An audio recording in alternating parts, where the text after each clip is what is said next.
सुप्रभात, नमस्कार, good morning. जसी टेक में आप सबका हार्दिक स्वागत है।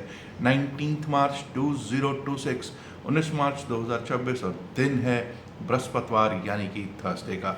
जी हाँ, आज बीएसई सेंसेक्स की एक्सपायरी भी है, उस पर तो चर्चा होनी ही होनी है। लेकिन साहब, सबसे बड़ी खबर, एक नहीं दो नहीं तीन खबरें हैं, लेकिन सबसे बड़ी खबर है एचडीएफसी बैंक के जो चेयरमैन हैं अतानु चक्रवर्ती ने इस्तीफा दे दिया है। कल रात तक सब कुछ अच्छा था, लेकिन अचानक 12 साढ़े 12 के करीब यानी कि आज सुबह 19 मार्च की शुरुआत में ही न्यूज़ आती है कि अतानु चक्रवर्ती साहब ने इस्तीफा दे दिया। और साइट क्या किया है, एथिकल कंसर्न्स। ऐसे कौन से एथिकल कंसर्न्स भाई? अगर मैं moneycontrol.com की न्यूज़ को देखूं तो moneycontrol.com में जो न्यूज़ है वो कहती है कि 2021 में चक्रवर्ती साहब ने ज्वाइन किया था बोर्ड को, एचडीएफसी बैंक के बोर्ड को, और उन्होंने कहा कि पिछले 2 साल के अंदर, इस्तीफे में उन्होंने कहा है, जो पिछले 2 साल के अंदर कुछ एक ऐसी चीज़ें हैं जिनसे वो एग्री नहीं करते, जो certain happenings and practices with in the bank in the last 2 years हो रही हैं, उससे वो इत्तेफाक नहीं रखते, एग्री नहीं करते। इसलिए वो डिसाइड किया है उन्होंने स्टेप डाउन करने का। बहुत बड़ी खबर है। और हाँ, एचडीएफसी बैंक का एडीआर्स, अमेरिकन डिपॉजिटरी रिसिप्ट जो है, वो अगर रात को 12:30 के हिसाब से देखोगे तो लगभग 3% डाउन में चल रहे थे। सबसे बड़ा बैंक है जी भारत का in terms of weightage in the market. सबसे बड़ा बैंक ही नहीं, सबसे बड़ा फ्री फ्लोट मार्केट कैप के सिनेरियो से भी देखोगे तो सबसे बड़ा स्टॉक है भारतीय बाजार का। क्लियर कट ये है, ये एक बड़ा कारण हो सकता है कि आज बैंक निफ्टी में या फिर मार्केट एज अ होल में एक गैप डाउन हो सकता है। अब कुछ लोग कहेंगे कि साहब कल दोपहर तक तो कुछ डिफरेंट था, कल दोपहर तक हालात भी डिफरेंट थे। दूसरी खबर ये है कि जो अमेरिका ने जो साउथ ऑफ पार्स फिर से अगेन यूएस ईरान वॉर की तरफ जाना पड़ेगा, वहाँ पर फिर से इन्होंने अपने मिसाइल्स छोड़ने शुरू कर दिए हैं। लेकिन ईरान तो ईरान है, उसने कहा कोई बात नहीं, तुमने हमारी जो लीडरशिप है उसको मारना शुरू कर रखा है, लड़जानी को भी मार दिया है, अब देखो हम क्या करते हैं। उन्होंने क्या किया है, उन्होंने जो दूसरे जो अरेबियन एस्टैब्लिशमेंट्स हैं, कोई ओमान में है, कोई कतर में है, कोई सऊदी अरेबिया में है, जो उनके ऑयल के उन्होंने बता दिए कि भाई आपके जो ऑयल एस्टैब्लिशमेंट्स हैं वो यहाँ हैं, पब्लिश कर दी उन्होंने लिस्ट कि अपना ख्याल रखो। उसके कारण भी कल अगर अमेरिकी बाजार में भी देखोगे तो दिक्कत आती हुई दिखाई दी है। तीसरी खबर जिसके ऊपर सबसे ज़्यादा नज़र थी कि जेरोम पावल साहब, यूएस फेड जेरोम पावल क्या करते हैं। कल एफओएमसी थी, एफओएमसी में डिसाइड हुआ कि कोई चेंज इन इंटरेस्ट रेट्स, ब्याज दरों में कोई चेंज नहीं किया जा रहा है। और तो और सबसे बड़ी बात यह है कि पावेल साहब को लगता है, पावेल साहब कहते हैं कि ऐसा प्रतीत हो रहा है कि वॉर चल रही है, ठीक है, और कुछ इन्फ्लेशन अभी दिख रही है, लेकिन धीरे धीरे ये इन्फ्लेशन भी कम होती जाएगी, और जब हम कंट्रोल कर लेंगे इन्फ्लेशन को तो ब्याज दरों को कम करने की वो बातें करते हुए दिखाई पड़ रहे हैं। तो पहली बात तो it is a clear case, आज एक गैप डाउन हो सकता है। अब ये भी देख लें कि एफआईआई और डीआईआई कल क्या करके गए हैं।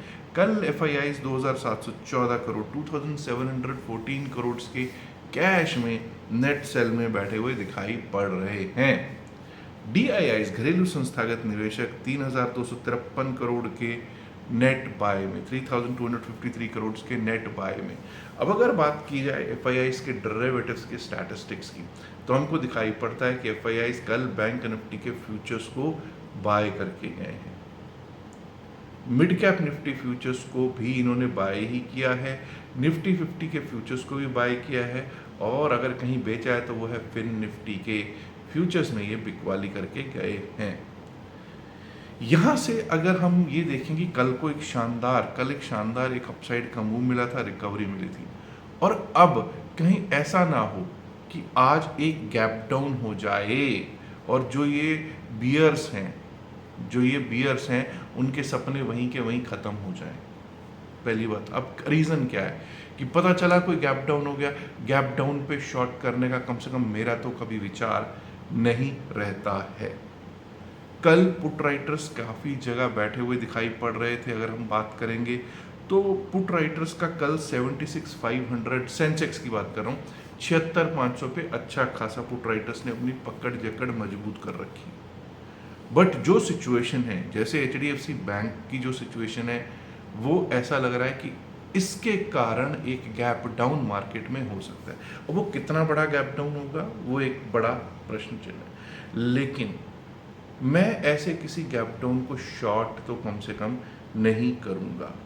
अब यहाँ से अगर हम 76,500 के ऊपर चलने लगेंगे, अगर हम 76,500 के ऊपर चलने लगेंगे दोबारा से, हालांकि लेवल तो हमारा यही बनता है कि भाई 77,000 कल का हाई है, 77,000 उसके ऊपर ही अपसाइड के बारे में सोचेंगे। लेकिन मुझे एक बार को लगता है कि अगर हम 76,500 के ऊपर फिर से चलने लगेंगे तो एक बार को 76,813, 76,813 दोबारा से एक बार को देख सकते हैं। 76,813 के ऊपर गए तो 77,000, 77,000, उसके ऊपर गए तो 77,105, 77,105, 77,300। बट ये देख लीजिएगा HDFC बैंक क्या करता है, क्योंकि HDFC बैंक पे जो अतनाणु साहब का रेजिग्नेशन है वो तो एक बात है, रेजिग्नेशन में जो लिखा हुआ है ना वो और भी ज़्यादा भयंकर है। क्योंकि अगर HDFC बैंक, जिसको हम कहते हैं कि फंडामेंटली बहुत स्ट्रॉन्ग बैंक है, उसका चेयरमैन रिजाइन करते हुए ये लिख रहा है कि भाई कुछ ठीक नहीं है, 2 साल से मुझे ठीक नहीं लग रहा, तो यानी कि और बैंकों के हालात क्या हैं उस पर भी इसका प्रभाव सीधा सीधा पड़ता हुआ दिख सकता है। वहीं अगर डाउन साइड की बात करें, अगर 76,500 मुझे लगता है कि इसके नीचे ही हम ओपन होने वाले हैं, 76,500 के नीचे।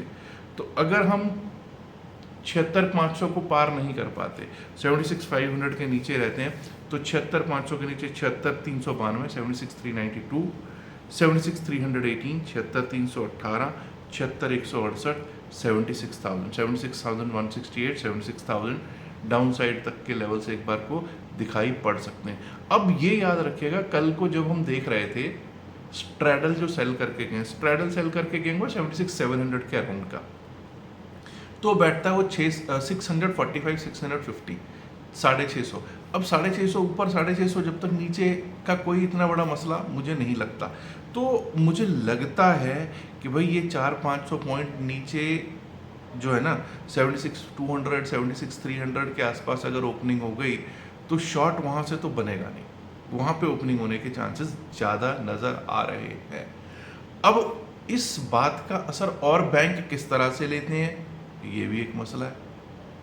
ये सब चीज़ें, क्योंकि अभी अगर कल रात तक मेरे से कोई पूछता तो मैं कहता कि भाई यो US ईरान की वॉर चल रही है, पारस की में जो साउथ ऑफ पारस में हो रहा है उसके कारण, और जो ये सब पंगा पड़ सकता है। लेकिन अब उससे भी बड़ा दिक्कत है, HDFC बैंक के चेयरमैन ने जो रिज़ाइन दिया एक बात है, लेकिन उसमें जो लिखा वो भयंकर विस्फोटक है। एक तरह से लिखा ये भी नहीं है कि हो क्या रहा है, लेकिन ये लिखना चेयरमैन ऑफ HDFC बैंक का ये लिखना कि भाई समथिंग इज़ नॉट राइट, ठीक है, और मैं उनसे इत्तेफाक नहीं रखता इन चीज़ों से, तो वो एक दिक्कत भरा सबब ज़रूर बना हुआ है।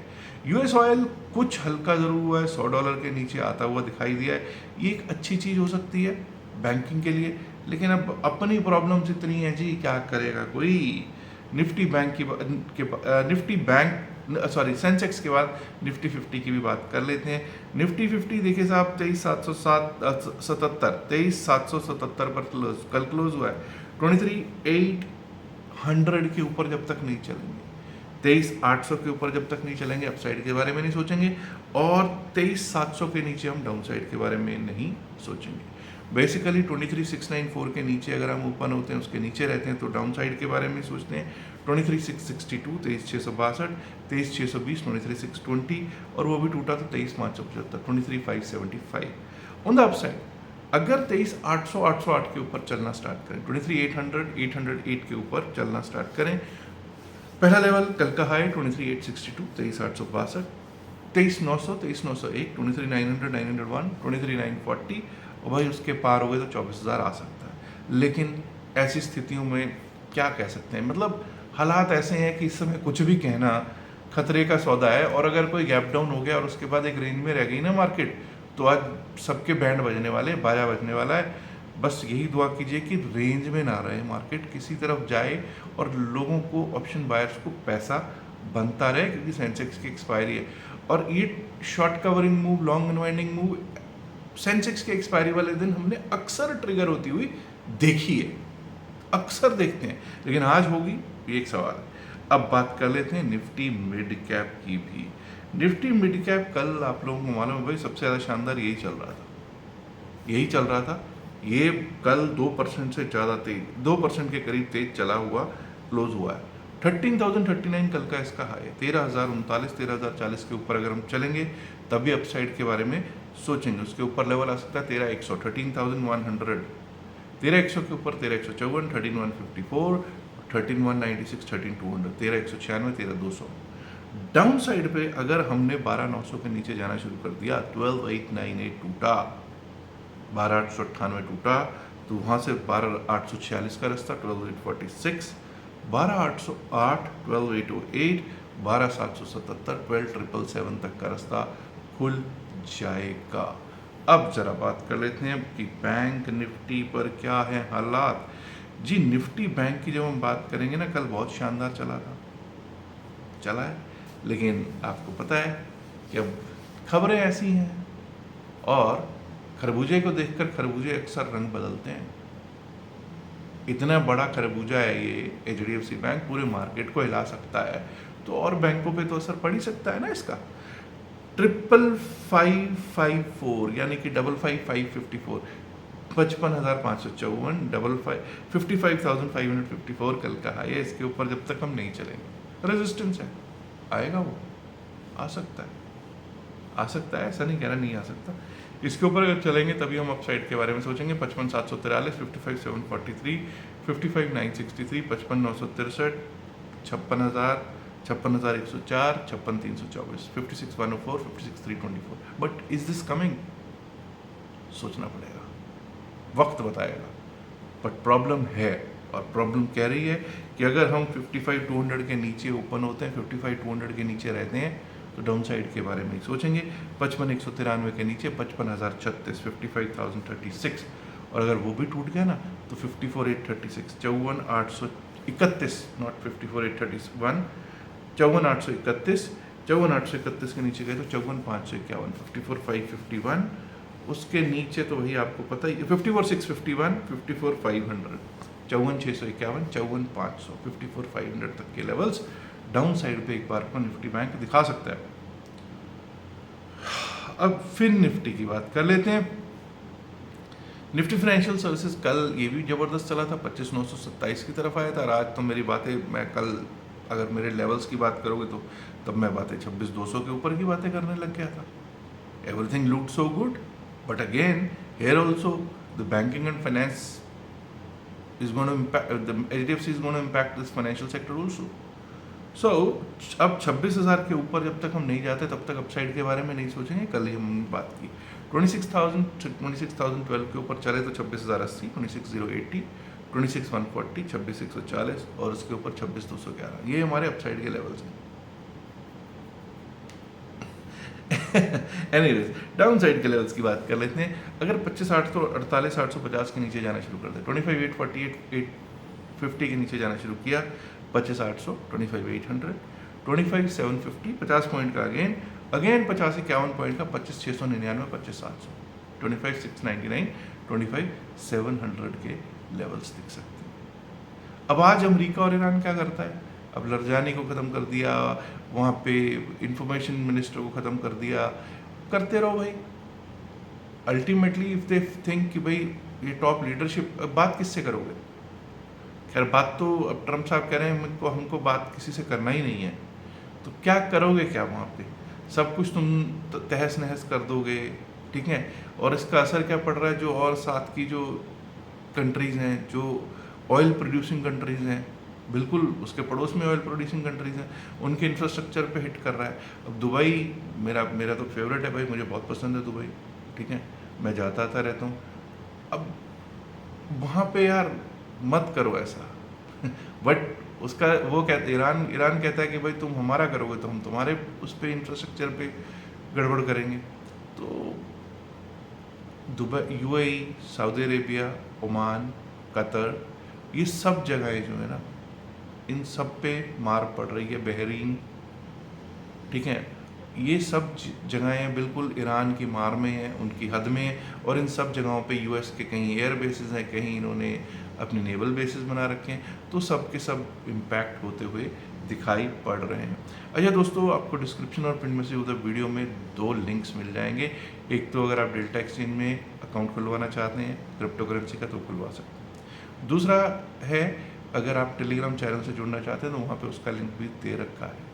टेलीग्राम चैनल पर सिर्फ आप इस लिंक से ही जुड़ सकते हैं, या आई थिंक इस वीडियो में तो मैं क्यूआर कोड नहीं दे पा रहा हूँ, अदरवाइज़ किसी भी वीडियो का क्यूआर कोड दे रखा होता है, उसमें आप उससे आप जुड़ सकते हैं। और अगर आप टेलीग्राम पे सीधा जाते हो, वहाँ पे जैसी टेक सर्च करते हो, तो वहाँ पे पता नहीं कितनी नकली, कितनी क्या मतलब सब नकली हैं, वो एक भी उसमें असली नहीं है। असली वाला आपको लिंक मिलेगा ही नहीं। चलिए ठीक है, अब मुझे दीजिए इजाज़त। आज मुझे लगता है कि उम्मीद, देखते हैं अब क्या होता है, थोड़ा सा पोजीशन को हल्का रखने की ज़रूरत है। इतने गैप डाउन से खुलने के बाद अगर, मुझे नहीं लगता कि अगर बड़े गैप डाउन से खुलता है तो वहाँ से शॉर्ट करने का कोई आनंद आएगा, या तो किसी बाउंस की वेट करेंगे। Let's see, let's hope for the best. I hope कि हम लोग, हमारी मार्केट इस HDFC बैंक के झटके को और जो बड़ी खबरें हैं उन सब झटकों को डाइजेस्ट करके, मैं तो यही चाहता हूँ ऊपर ही जाए। कल मेरे को एक उम्मीद की किरण जगी थी, वैसे भी 3 वाइट सोल्जर्स पैटर्न बना था। याद रखिएगा, जो भी बातचीत इस वीडियो में की गई है सिर्फ और सिर्फ एकेडमिक पर्पस से की गई, इसका बाय सेल की सलाह से कोई लेना देना नहीं है। बाय सेल की सलाह के लिए आप अपने फाइनेंशियल एडवाइजर से बात कर सकते हैं। उम्मीद करता हूँ वीडियो को आप ऑलरेडी लाइक कर चुके होंगे, नहीं किया तो लाइक कीजिएगा, शेयर कीजिएगा इस वीडियो को अपने दोस्तों के साथ ज़्यादा से संख्या में। एंड माय डियर फ्रेंड्स, अगर आपने अभी तक डिस्ट्रिक्ट चैनल को सब्सक्राइब नहीं किया तो दोस्तों सब्सक्राइब करना तो बनता है ना। शुक्रिया, नमस्कार, धन्यवाद, good luck, have a great day, and I am also enjoying in Goa. Bye bye.